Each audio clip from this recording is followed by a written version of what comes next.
I think I have a guest to introduce to you today. Johnathon Welch is one of our medallion recipients of St. Michael's. Not many people are recipients of that medallion.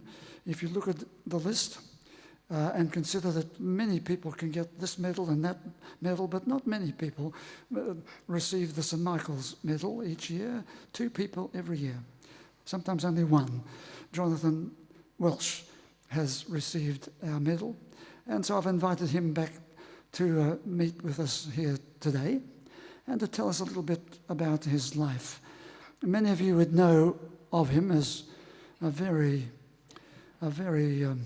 what shall I say, ostentatious stage performer as he sings and entertains. Many of you would know him as the person who started the choir of Hard Knocks and all the stimulating publicity that received, and so on. But let me introduce him to you today. Would you welcome Johnathon Welch?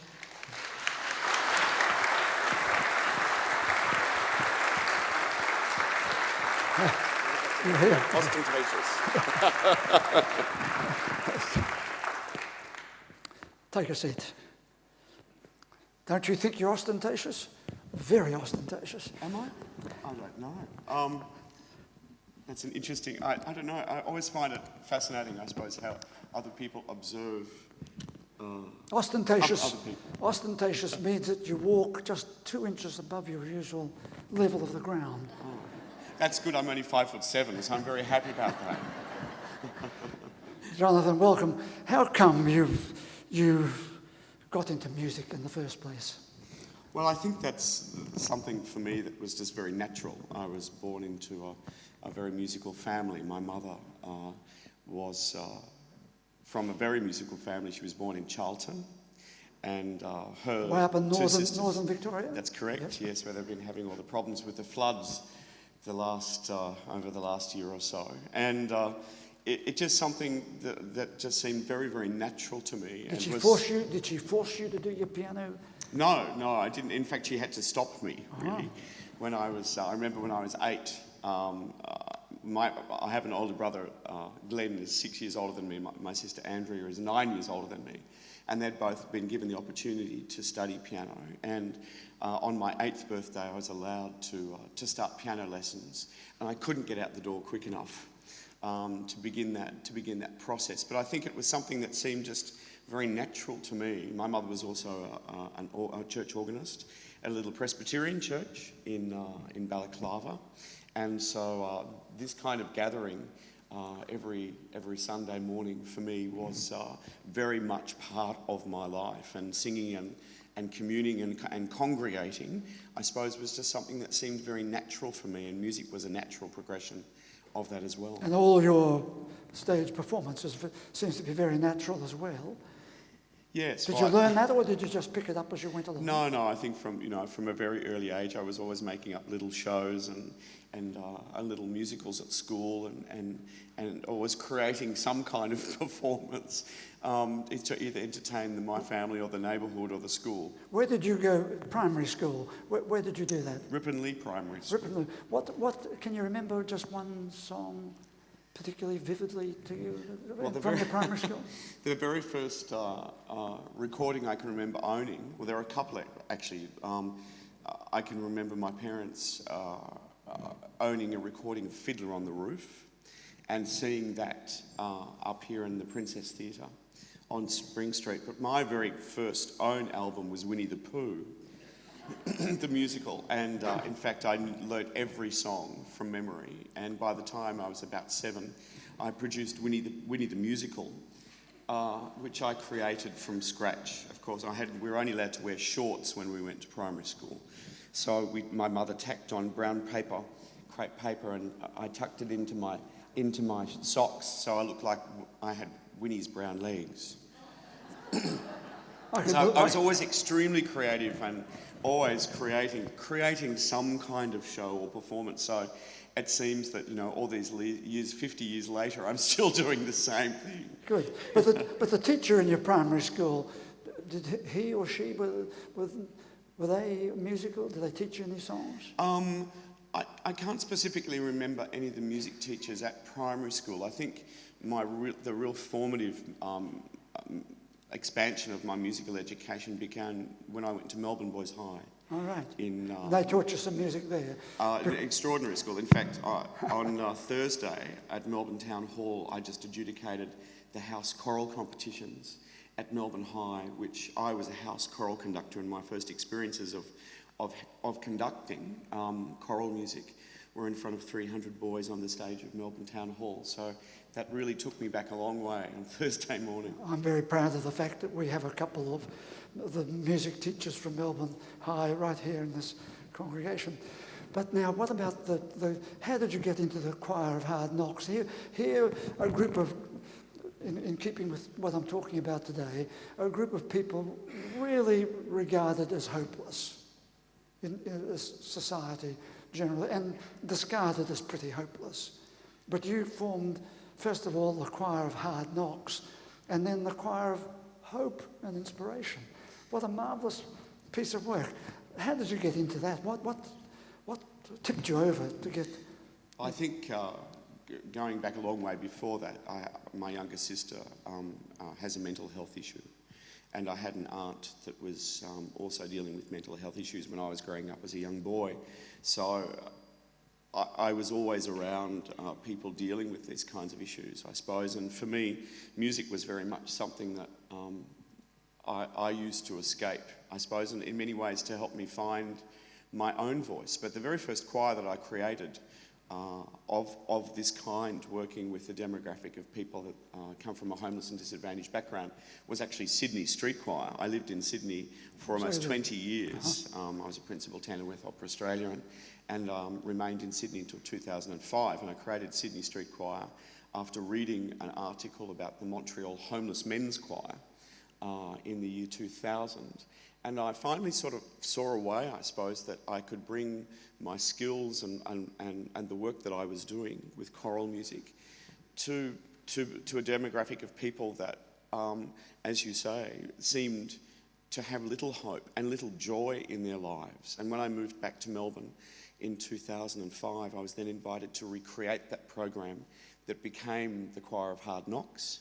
And the choir moved to independence 3 years ago, in 2009, and became the Choir of Hope and Inspiration. So that's the journey. Before you go there, I'd like to just recall for all of us the day when we gave you our medal. That was the day you brought the choir along. Yes. And so here these people were, looking what they look like, sad rejects of society, really, in more ways than one, and yet they came alive, and you brought this music out, and some of them sang movingly, really very movingly, and changed their life, didn't it? It's changed many of their lives, and I think many of the original choir members have moved on to either full-time or part-time study and work. And in fact, we have one of the original choir members who would have sung here in St Michael's for you in 2007, so 5 years ago, is just finishing his Masters in Organisational Psychology after struggling with 10 years of... Isn't that extraordinary? He might be one of your students, in fact, Dr Macnab. But, you know, I think the music doesn't take away permanent health issues, and it doesn't take away many of the issues that the choir members deal with, but still half of the original choir members sing every week in BMW Edge Theatre in Federation Square, which is our home now, and the choir's in its sixth year. This is Hope and... Yes, well, it's the same choir, but we had to change the name, yes, unfortunately, when the choir wanted to move to independence, which was a very important move that I stood up for the choir members to have that right. Unfortunately, Fremantle Media, who owned the name Choir of Hard Knocks trademark, would not give it back to the choir when they wanted to move to independence. But I think those kinds of situations, you know, you take out of those difficult situations something positive that we move forward with. And just last month, we've launched the School of Hard Knocks Institute. Oh, really? And I want to congratulate you and St Michael's, Dr Macnab, if I might, on the expansion of, I suppose, your programs and your wellbeing centre.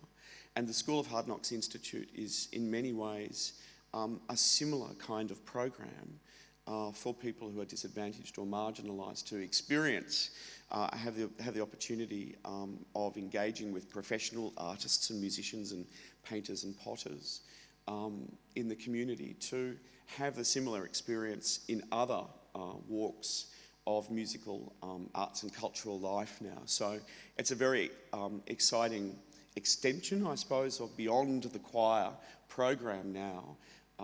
This program is also an education program where I'm really wanting to professionalise, I suppose, the sector of people working and running arts and cultural and wellbeing programs, and giving the best possible opportunities to people who come from a disadvantaged or marginalised background to work with industry-leading practitioners. Before we close, let's turn the page and mention what you do here quite regularly. Let's hear about the concerts you've been holding here. Well, again, a huge thanks to St Michael's for supporting my concept of running a magical musical morning program on the third Tuesday of each month here at St Michael's, to give, I suppose, the congregation and the public the opportunity to hear some of the wonderful young talent that we have here in Melbourne. And that program runs until May, and then we have a big Best of British, which is the Queen's, of course, it's the Queen's Jubilee year program at Melbourne Town Hall. But I think what I see constantly all the time, and I just have to say how transported I was by Brian's beautiful playing before, as we all were, I suppose. Music seems to take us to some different place in our life where I don't think it's possible to be sad when you listen to music. I mean, sometimes there might be a reason that music does reflect some kind of sadness in your life. That's right. There are some sad That's music, right. but it's also very enriching, isn't it? Tell us, when is your next concert here? I think it's Tuesday, April the 17th, and we have Adam Preslocky, who's my wonderful accompanist, is presenting a program called Piano Man. Last year he did a Liberace program of all the wonderful gems like Rhapsody in Blue and T for Two and all that fantastic music. And I think the other great opportunity through this program is to actually present music that hasn't been heard for a long time. So the kind of concerts that we've been doing just this week, in fact, we went back to movie themes and songs from the great movies, of course, music like Moon River from Breakfast in Tiffany's and a lot of the great music that we really don't hear, particularly vocal music as well. Well, we could go on talking, I'm sure. This year, part of the New Faith movement is about having conversations with people across the disciplines, in the arts and the science and so on. And so you were my first guest this year, and I thank you for it. I hope that you will stay for coffee today, and so people will be able to have a little natter with you. Would you thank him for being my guest today?